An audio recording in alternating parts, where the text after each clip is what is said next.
amigas y amigos, muy buenas noches. Es la primera vez que hago esto de noche, aprovechando un poco el tiempo y poder continuar con esta serie de meditaciones acerca de lo que implica no solamente el coronavirus, sino y por sobre todas las cosas el mensaje que Dios quiere darle a la humanidad, empezando por la iglesia. Si tú eres un creyente o un no creyente, debes saber que Dios está hablando al mundo. Al hacernos tan vulnerables, al mostrarnos qué tan pequeños somos delante de Él, y también, de paso, mostrándole a la humanidad que es el dueño de la vida y de la muerte. Pero esto no va a ser lo más grave que va a ocurrir en este tiempo, sino la consecuencia, que es lo más difícil que tenemos que afrontar. Quizá el coronavirus pasará, para algunos será muy triste porque perderán la vida, pero para otros viene otro tipo de aflicción. Como sabemos, se viene una recesión, se viene una situación económica difícil, se viene un momento en el cual la iglesia tiene que contestar a la pregunta de ¿por qué? ¿Por qué si Dios es tan poderoso o tan benevolente permite estas cosas? ¿Es Dios el gran responsable de las circunstancias que estamos pasando? Para responder esta pregunta, armé esta clase, basada en un libro de la Biblia que se llama Joel. Joel tiene un nombre muy hermoso. Jehová es Dios, o Yahvé es mi Dios. Es una declaración de confianza en medio de la adversidad. Quisiera empezar contigo, que me acompañes a compartir mi pantalla y poder tomar este tema que creo que va a ser de mucha bendición. Comparto la pantalla. Muy bien. Mirando hacia el futuro. ¿Estábamos preparados para la situación que acontecerá cuando el coronavirus termine? No es todo nuestro problema estos meses que estamos encerrados. Si bien Vizcarra nos está diciendo que la población enferma está cada vez creciendo, los muertos también, el pánico no es tanto por esto, para muchos, sino para lo que se viene después. Va a haber una recesión económica, están proyectando eso, que el crecimiento del Perú será cero, o ya están pensando que va a ser negativo. También que hay un paro, hay un bajón en lo que es la producción, se ha detenido el ritmo económico. Entonces, pues, ¿qué vamos a hacer al respecto? ¿Cómo podemos sobrellevar una tragedia? Muchos dicen, esta situación va a marcar nuestro tiempo. El coronavirus va a marcar nuestro tiempo. Y en parte tienen razón. Creo que nadie es indiferente a esta situación en el mundo. Y pues ahora debemos ver qué vamos a hacer después. Cuando esto acabe, ¿qué va a ocurrir después? Recordemos en primer lugar que no es la primera vez que la humanidad pasa por este tipo de situaciones. En los siglos XIV y XV se vino la peste negra, la llamada peste negra, y hubieron grandes cambios en la sociedad. Por ejemplo, producto de la peste negra es que se debilitaron las monarquías. El pueblo pobló más las ciudades. ¿Por qué? Porque ahí estaban los adelantos, los médicos, y quedarte en tu chacra era pues morir. La Iglesia Católica perdió credibilidad al no poder explicar la enfermedad. Otra cosa que sucedía es que muchos se alejaron de la Iglesia. ¿Por qué? Porque ¿cómo es posible que hemos ido a las catedrales? Los curas nos han dicho que ya hemos dado nuestras penitencias, hemos dado nuestras indulgencias y no ocurrió nada. La gente se siguió muriendo. ¿Qué ocurrió?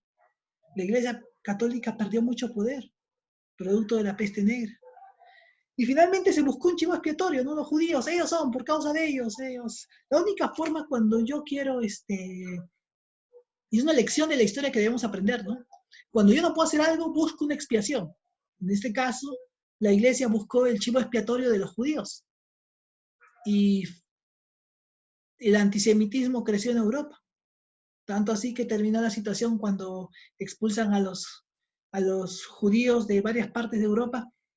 la más famosa pues en 1492 en España. Hablando de España, otra conocida pandemia es la gripe española. Y fue tan potente que 50 millones de personas alrededor del mundo. De la peste negra no hablo datos ni cifras, porque se dice que fue la cuarta parte de la humanidad. En este caso de la gripe española,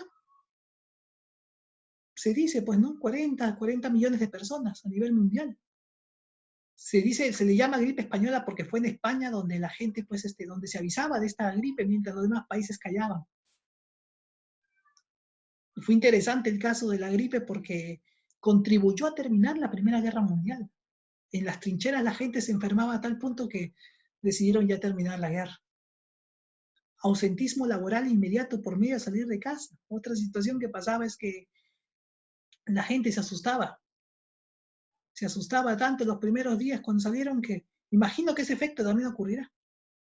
Cuando nos digan que ya podemos salir de casa, todavía la gente va a ser renuente.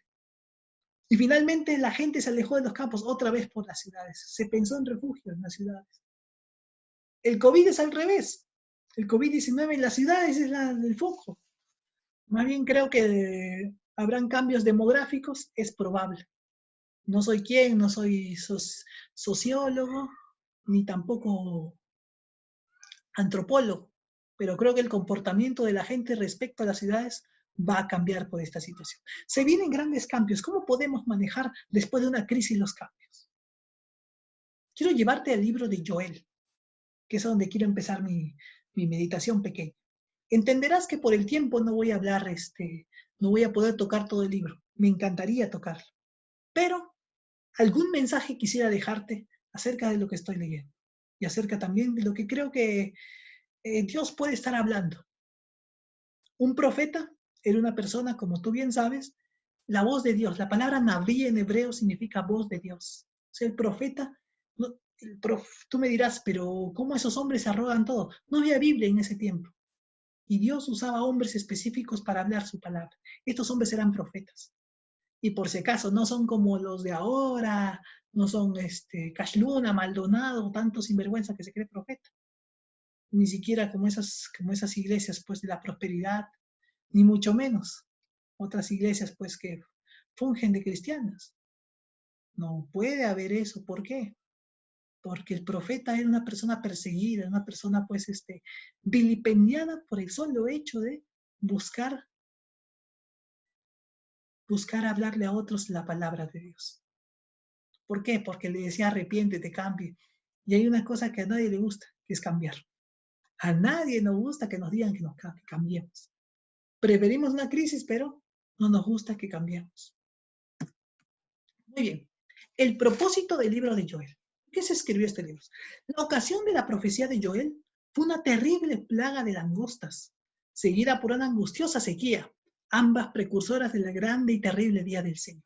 El Señor, para explicar algo en el libro de Joel, algo pequeño, algo grande y gigantesco, te lo explica mediante algo pequeño para que te des una idea del propósito. Israel era un país agrícola, y al ser un país agrícola, sobrevivían de sus cultivos.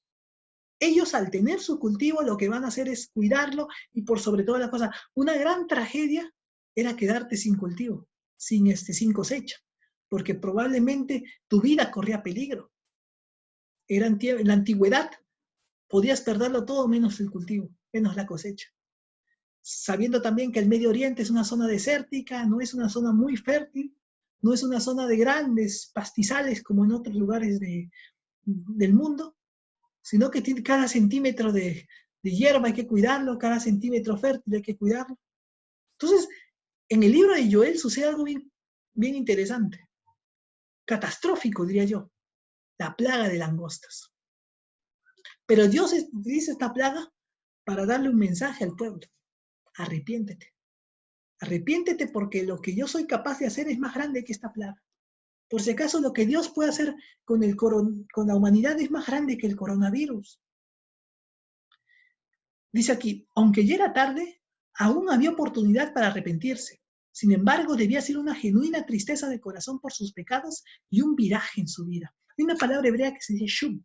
Shub es arrepentimiento, es cambiar, virar, Virar totalmente tus pensamientos. El que robe ya no robe, el que robaba ya no robe, el que miente ya no mienta. El que pues tiene una vida profana ante Dios, deje de hacerlo. Eso es arrepentimiento. Jesús también lo dijo. Arrepentíos porque el reino de Dios se ha acercado, el reino de los cielos. Joel 2:12 dice, por eso ahora así dice el Señor, convertíos a mí de todo corazón, con ayuno y lloro y lamento. Rascad vuestro corazón y no vuestros vestidos. Convertíos al Señor vuestro Dios, porque es misericordioso y clemente, tardo para la ira y grande en misericordia, que se duele del castigo. ¿Sabes algo bonito que dice este pasaje? Que a Dios le duele castigar al hombre. Es como un padre que le tiene que dar un correazo al hijo, pero tiene que darle. ¿Por qué? Porque es la única forma de que aprenda. Tiene que darle un bofetón a la mamá cuando el hijo comienza a decir su primera lisura. Y no es que seamos malos, sino que para que aprenda, para que después sea un hombre de bien. Y Dios también utiliza la aflicción, ¿por qué? Porque como decíamos en las anteriores prédicas, la aflicción es el recuerdo de que este no es tu mundo. Y la aflicción es el recuerdo también de que Dios está por encima de cualquier circunstancia que puede ocurrirte en este sistema, en este mundo. La aflicción es el recordatorio que no perteneces aquí. Y también la aflicción, como dice la palabra, es el vehículo para derribar tu soberbia y mostrarte lo que Dios quiere para ti. La plaga de langostas, como vemos en la flechita, llevó tribulación, angustia, tristeza, dolor y quebranto. Pero fue en escala pequeña. Para Israel fue un dolor, fue un sufrimiento, pero de un rato no más. El día del Señor es lo que va a anunciar Joel. Va a haber otro momento de tribulación, angustia, tristeza, dolor, quebranto, que será mucho peor. Y de ello vengo a hablarte. La palabra Joel significa Yah o Yahvé es el Señor. Es una bonita declaración de permanencia. Yo permanezco en él porque Jehová, porque Yahvé es mi Señor. La palabra Yah, él, ¿no? Y son apócopes. Apócopes son abreviaciones. Tanto Yah como de Yahvé, como del que ves abajito que no tiene puntitos, ese es Yahvé. Por respeto, los judíos no le ponen puntos. Representa el nombre de Dios tal como fue revelado a Israel. Y mientras que la palabra Elohim, también su abreviación es él. Los nombres que terminan en él, por ejemplo, Rafael, sanidad de Dios, Miguel, protección de Dios, Mijael, perdón, Dios es rey, etcétera, ¿no? Todos los nombres que terminan con él tienen que ver con Dios. Tienen que ver con alguna promesa de Dios. Joel, pues, de Elohim. Elohim significa poder, el todopoderoso Dios. O sea, el Señor es el todopoderoso, el que todo lo puede hacer. Es el nombre de Joel. Es una declaración de confianza y de fe en que estás delante de quien puede hacerlo todo. Y si lo hizo es por algo. Y quizás hay veces que no vas a saber cómo o no vas a saber explicarlo.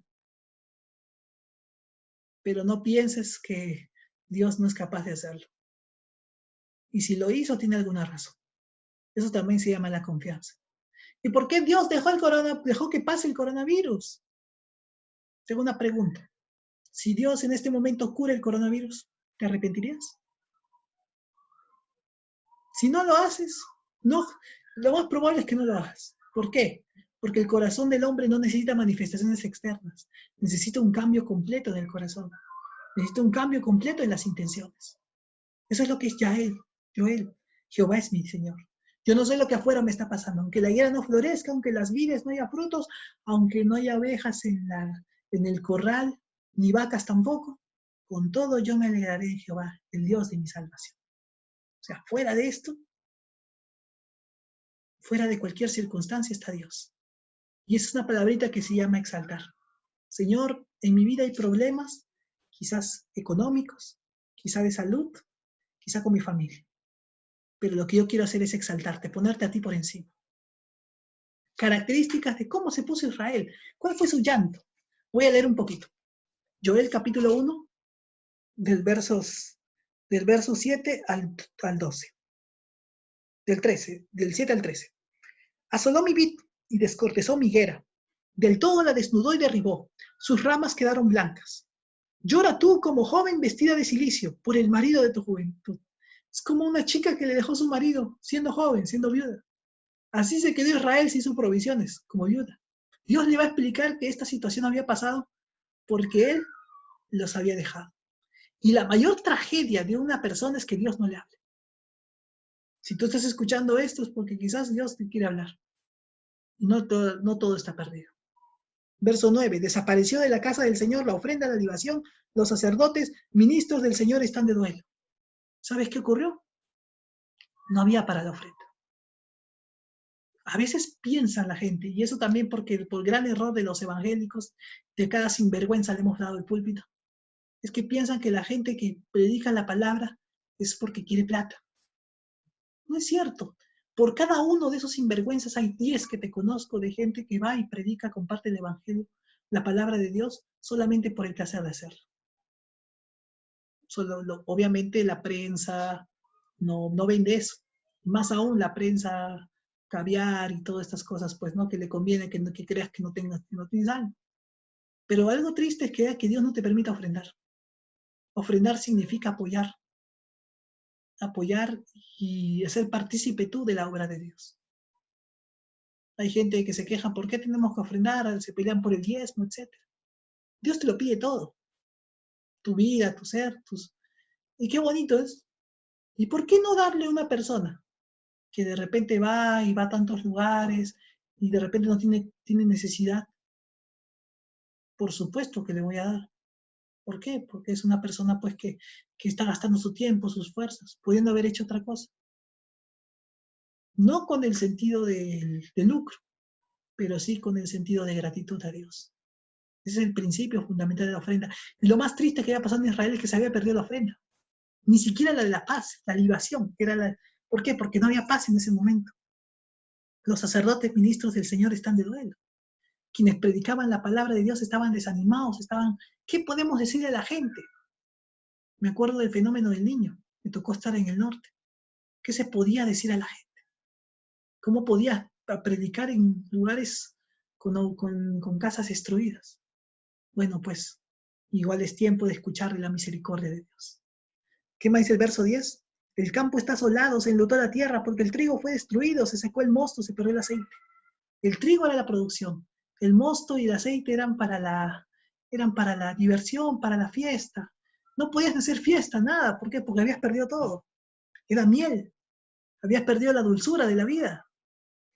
Verso 11 dice, confundíos labores, gemid viñadores, viñeros, por el trigo de cebada, porque se perdió la mies del campo. Pobrecitos los borrachitos. Se habían quedado sin cebada también. Se habían quedado sin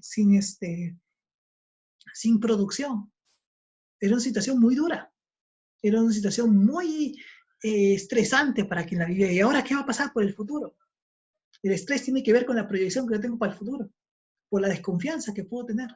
Ahora mañana, ¿qué va a pasar? El día estoy estresado. No ha pasado nada, pero ya estoy asustado. O ya estoy pues sin ganas de hacer las cosas. La cura del estrés, de la depresión o la insatisfacción es la gratitud. El agradecido no se deprime, no se angustia ni se estresa. ¿Qué más dice el verso 13? Verso 12. La vida está seca. Pereció la higuera, el granado también, la palmera, el manzano, todos los árboles del campo se secaron, por lo cual se extinguió el gozo de los hijos de los hombres. Ceñidos y lamentad, sacerdotes, gemid, ministros del altar, venid y dormid en silicio, ministros de mi Dios, porque quitada es de la casa de vuestro Dios la ofrenda y la libación. ¿Sabes cuál fue el mayor juicio para Israel? Que Dios no le permitía alabarle, que Dios no les permitió adorarle. Leo el cuadrito celeste. Joel los alienta a extender sus esfuerzos organizando un servicio de lamentación para la nación. ¿Sabes qué es lo primero que debes hacer? Llorar. No llorar por lo que has perdido. Llorar por saber que de repente Dios ha extendido su juicio por su pueblo. En otras palabras, que te dé tristeza que Dios esté molesto con su pueblo o con la humanidad. Que te dé tristeza. Dice la Biblia en Romanos que la ira de Dios se revela desde el cielo contra toda impiedad e injusticia que practican los hijos de los hombres. En otras palabras, Dios está molesto con todas las cosas que hacemos. Y nos ha mostrado un cachito, un poquito de su furor. dejando pasar este virus o dejando llegar a la humanidad esta situación. Tenemos androids, tenemos drones, tenemos muchas cosas, pero seguimos siendo los mismos de siempre. Deja de confiar en tu tecnología. Si no, ponte a pensar en ti mismo y sobre todo ponte a pensar en tu alma, en aquella parte que tú tienes que es eterna. El Señor le manda a hacer un día de fiesta, sí, propósito. Capítulo 2, verso 1 dice así: tocad trompeta en Sion y dad alarma en mi santo monte, porque todos los moradores de la tierra, porque viene el día del Señor, porque está cercano. Introduce un concepto que se llama el día del Señor. Quería mostrarte otro versículo que es 2:12. Esto pues ahora, dice el Señor, convertíos a mí con todo vuestro corazón, con ayuda, ¿no? Lloro y lamento. Lo que te leí hace un rato. Yo quiero que ayunes, yo quiero que llores, yo quiero que ores. Muéstrame tu sinceridad de arrepentimiento. Que te duela el haberle fallado a Dios. Justo este mensaje lo estoy dando después de un ayuno. Después de esto seguramente ya terminaré mi ayuno. Pero comentarte que es lo que Dios pide. Si bien es cierto, no es un circo, una muestra estrafalaria de llorar lágrimas. No quiere eso. Pero sí quiere que demuestres que te duele fallarle. Quiere que te duele. Es bueno que la iglesia derrame lágrimas. No solamente la iglesia, todo aquel que quiera acercarse a Dios derrame lágrimas. Y dile, Señor, ¿por qué? Señor, muéstrame por qué has dejado que esto llegue a mí. Aquí viene un verso bonito, ¿no? Joel 2:18. Y el Señor, solícito por su tierra, perdonará a su pueblo. El Señor no es un Dios que quiere destruir. No quiere destruir. Sino Él quiere perdonar al pueblo. Pero no te puede perdonar si primero no te hace ver tu error, y para eso sirve la aflicción, para hacerte ver, para quitar tu soberbia. El arrepentimiento genuino es el requisito previo para la bendición de Dios. Si tú quieres que Dios bendiga a tu familia, a tu hogar, arrepiéntete, cambia tu rumbo. Shub, le decía, la palabra hebrea para arrepentimiento significa, oye, cambia el rumbo de tu vida. Deja de hacer aquellas pruebas, prueba en cambiar y vas a ver cómo Dios responderá. En Joel se arrepienten los niños, ancianos, sacerdotes, gente común, todo el mundo. O sea, no es que solamente Vizcarra o no es que solamente una persona X tiene que arrepentirse, no, somos todos. La palabra solícito es una palabra, en hebreo es kaná, que tiene la connotación de celos. Por si acaso la palabra celos, aquí no tiene que ver con esos celos enfermizos. Me matas si no estoy por mí, si no estoy contigo me muero, me voy a matar y te voy a matar a ti. No, esos celos enfermizos no. Dicho sea de paso, si una jovencita escucha, si un chico le dice, no puedo vivir sin ti, aléjate de esa persona, porque ya está haciendo patología y ya está creando dependencia. Y el día que te vaya de su vida no te va a soltar. Así que si una persona te dice, no puedo vivir sin ti, olvídate, aléjate. No, en serio, en serio. Mejor es que no vivas sin Cristo. Y por añadidura, te aseguro que será una buena persona. Te amará con todo su corazón cuando experimente el amor de Dios. En cada ocasión en que Dios trajo juicio sobre la tierra, existía alguna esperanza que de su celo por la tierra trajera consigo una renovación de su bendición. Algo bien bonito es que en el libro de Isaías, capítulo 9, verso 7, el Señor también habla de su celo. Pero mira cómo Dios expresa sus celos. Mira cómo Dios expresa su celo por la tierra. 9:6 de Isaías, lo leeré el contexto. Porque un niño nos es nacido, hijo nos es dado, y el principado sobre su hombro, y se llamará su nombre admirable, consejero, Dios fuerte, Padre eterno, príncipe de paz. Y lo dilatado de su imperio y paz no tendrá límite. Sobre el trono de David y sobre su reino, disponiéndolo y confirmándolo desde ahora y para siempre, en juicio, desde ahora y para siempre. El celo del Señor de los ejércitos hará esto. En otras palabras, la palabra celo quiere decir que Dios quiere estar contigo porque sabe que es lo mejor para ti. Si no quieres, en fin, te deja tu propia suerte. Pero Dios quiere estar contigo porque te quiere mostrar que lo mejor que Él puede hacer por tu vida es lo que Él quiere hacer para ti. Y dice que en Isaías, en el profeta, habla de que la forma en la cual Dios va a llevar, va a mostrarle a la humanidad cuánto la ama, en ese celo de cuidado, en ese celo de amor, es a través de un niño que va a nacer. Cuando ese niño nació, fue el reino de Dios el que fue manifestado a los hombres. Ese niño nació en el peor lugar del mundo, en un cochitril asqueroso de Belén, apestando a heces de animal. Sí, ese es el pesebre.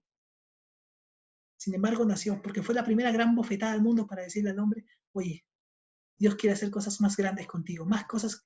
Yo pude verlo nacer a mi hijo en la mejor mansión, en el trono del César, pero nació en ese lugar porque te quiero mostrar que las cosas que tú le das importancia no son aquellas a las cuales Dios se la da. Y finalmente, el mensaje central del libro de Joel es el día del Señor. Joel capítulo 1, verso 15. Entenderás que por tiempo no voy a poder leer todo el libro. Dios quiere en algún momento poder leerlo todo porque es una preciosidad este libro. Joel 1:15 dice, ay del día, porque cercano está del día de Jehová, y tendrá como destrucción por el Todopoderoso. Ojo, el día de Jehová. Vendrá como destrucción. La palabra es shot. Ahí te he puesto en la flechita rosada. Shot. Shot de parte del Todopoderoso del Shaddai. Es un juego de palabras. Viene shot del Shaddai. Del Todopoderoso. Del Todo Suficiente. Dios le decía a Abraham, anda delante de mí y sé perfecto. Hermano, pero ¿cómo puedo ser perfecto? Yo no puedo ser perfecto. Pero antes le dice algo bonito. Yo soy el Dios Todopoderoso. En otras palabras, cuando caminas conmigo, yo soy el Todopoderoso, yo soy lo suficientemente poderoso para guardarte la perfección. Pero en el día que te salgas de mi camino, ese día dejarás de ser perfecto. Ese día dejarás de tener el carácter de Dios. El profeta empieza diciendo, ay, un ay es una lamentación, ay, es un ay que decía, si te molestas por esta plaga de langostas, si supieras lo que viene luego, ay de ti, le dice. O sea, como que llora el profeta, ay, si tú lloras, gimes, te quebrantas, si tú crees que el coronavirus es lo más fuerte que puede hacer Dios por la humanidad, lo más terrible, lo más angustioso, ay de ti, dice el profeta, porque algo más grande va a venir. Se llama el día de Jehová, el día de devastación. Él es el todopoderoso para hacer las cosas, pero también será el todopoderoso para devastar. En Apocalipsis se habla de una gran batalla en un lugar llamado Megiddo o Armagedón. Abajo están justo las fotos de ese lugar. Joel lo llama el Valle de la Decisión. En el Celestito dice algo. Joel ve la plaga de langostas, un presagio y un símbolo profético del día de Jehová. Una descripción dura del libro del día de Jehová es el de Amós 5:18. Perdón, Joel 5:18. Ay de los que desean el día de Jehová. ¿Para qué queréis ese día de Jehová? Sería día de tinieblas y no de luz. Como el que huye de un león y se encuentra como un oso. O si entrar en casa y apoyar su mano en la pared y le muerde una culebra. ¿No será el día de Jehová tinieblas y no luz? Oscuridad que no tiene resplandor. Dice Charles Buck, el día del Señor es una noción muy compleja, un día muy nefasto y de tinieblas para aquellos que decidieron en su libre albedrío alejarse de Dios. Pero también será un día de luz y promesas para aquellos que decidieron confiar en Él. Nosotros creemos en un cielo nuevo y tierra nueva, y de lo primero no habrá más memoria. Creemos que lo primero pasará, y que este mundo no será lo que nos llevemos. Cuidado con que pienses que tu celular, cuidado con que pienses que tu laptop, que tu cuenta corriente son tus grandes posesiones. No, eso no te lo vas a llevar. Lo que te llevarás es tu alma. Lo que los medios, lo que los medios de poder, lo que los grupos de poder no les conviene que tú sepas que tienes. Que tú sepas que tienes. El alma. El alma es la parte tuya que es eterna. Y es el alma que un día confrontará ante Dios. El alma es la parte tuya que a los grupos de poder, repito, no les interesa que tú sepas que tienes. En todos los noticieros vemos muertes. pero jamás vas a ver a un periodista que pregunte, ¿y después de esto qué será? No vas a poder verlos. ¿Por qué? Porque al mundo no le conviene que tú sepas que tienes algo. Hablaremos del coronavirus, hablaremos de muchas cosas, pero la gran tragedia del hombre será el gran día del Señor. Ese será el día más trágico de la existencia de la humanidad. Termino con lo que dice aquí en la flechita. El libro de Joel termina con un juicio de las naciones en el Valle de la Decisión. Joel 3, 12 al 15. Fíjense lo que dice acá. Y con esto ya, para ir acabando. Joel 3, del 12 al 15. Despiértense las naciones y suban al valle de Josafat, porque allí me sentaré para juzgar a las naciones alrededor. Echad la hoz, porque la mies ya está madura. Venid y descended, porque el lagar está lleno. El lagar es un lugar, cuando me toque hablar de esto lo hablaré. El lagar es un lugar donde se fabricaban uvas, y las uvas se hacían pisándolas. Así un día verá Dios a los ejércitos del mundo, y Dios juzgará. Ese día no habrá misericordia. Rebosan las cubas porque mucha es la maldad de ellos. Muchos pueblos en el valle de la decisión, porque cercano está el día del Señor en el valle de la decisión. El sol y la luna se oscurecerán, y las estrellas retraerán su resplandor. Quiero leer un verso más, el 16. Y Jehová rugirá desde Sión, y dará su voz desde Jerusalén, y temblarán los cielos y la tierra, pero el Señor será la esperanza de su pueblo, y la fortaleza de sus hijos.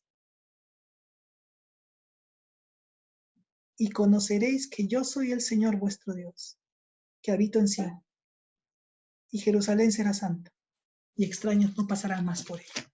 El Señor está prometiendo a su pueblo, y por ende a la nueva Israel, a la nueva Jerusalén, que será lleno de gente, de santidad.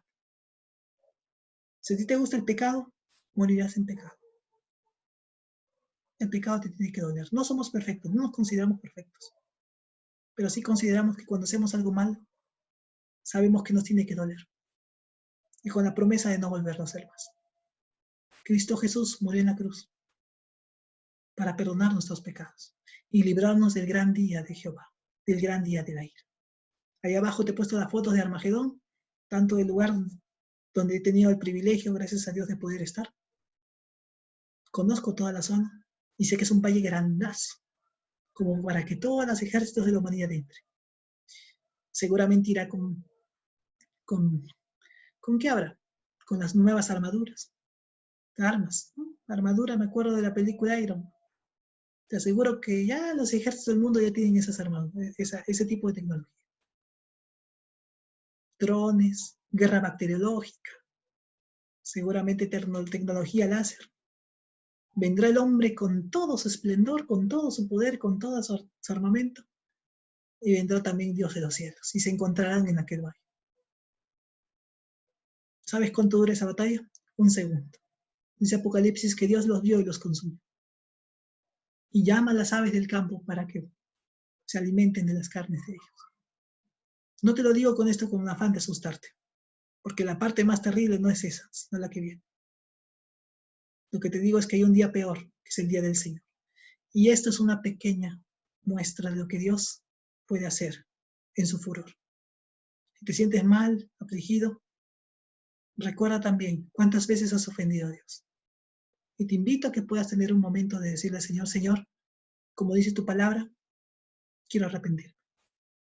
Quiero no ser esa mala persona. Quiero dejar de hacer lo que te ofende. Y quiero hacer tu voluntad. Permíteme arrepentirme en este tiempo. Gracias. Y gracias por haberme escuchado. Gracias por haberme escuchado en estos días, en estos tiempos. Gracias también porque de repente no es fácil, no sé la mejor resolución, pero muchas cosas todavía tengo que mejorar. Pero agradezco el hecho de que pudiste haberme escuchado. Y también agradezco el hecho de que Dios nos haya permitido esto. Quiero terminar orando, pidiéndole a Dios. Señor, gracias por habernos permitido tener estos tiempos, Señor, en el cual hemos hablado acerca de ti, aprovechando la coyuntura del coronavirus. Amado Dios, queremos hablar siempre de ti. Queremos, Señor, buscar tu voluntad. Y perdónanos por aquellas cosas malas que todavía estamos haciendo. Perdónanos, Señor, por no buscar tu rostro como deberíamos. O no anhelar tu presencia, Señor, sabiendo que es lo mejor para nuestras vidas. Gracias porque para siempre es tu misericordia. Gracias porque tu día todavía no ha llegado. Y estas pequeñas advertencias, como este tiempo del coronavirus, nos permiten reflexionar sobre el verdadero dolor y pesar que caerá un día sobre este mundo. Y no porque lo quieres, sino porque el pecado debe ser juzgado. Gracias, Dios, por este tiempo que nos has dado. Gracias, Dios, por esta noche tan bonita. Y gracias, Padre, porque para siempre es tu misericordia. Te pido que sigas bendiciendo a mi país, al Perú y al resto de países, Señor. Te pido que tú puedas tener misericordia del pueblo, que te conozca, que entienda que este encierro es para conversar contigo, que el propósito es estar contigo, Señor, y entender tu voluntad. Bendito sea tu nombre, buen Señor. Gracias en el nombre de Jesucristo, nuestro Salvador. Amén y amén. Bueno, muchas gracias. Por si acaso aprovecho para comentarles. El martes estaré haciendo un pequeño curso en vivo por Facebook que será de verdades básicas, de lo que significa la introducción a la Biblia desde cero. ¿Están invitados? ¿Cuál es el precio? Poner clic en tu Facebook. No nada, solamente el deseo de que podamos aprender más de Dios. Gracias y que Dios te bendiga.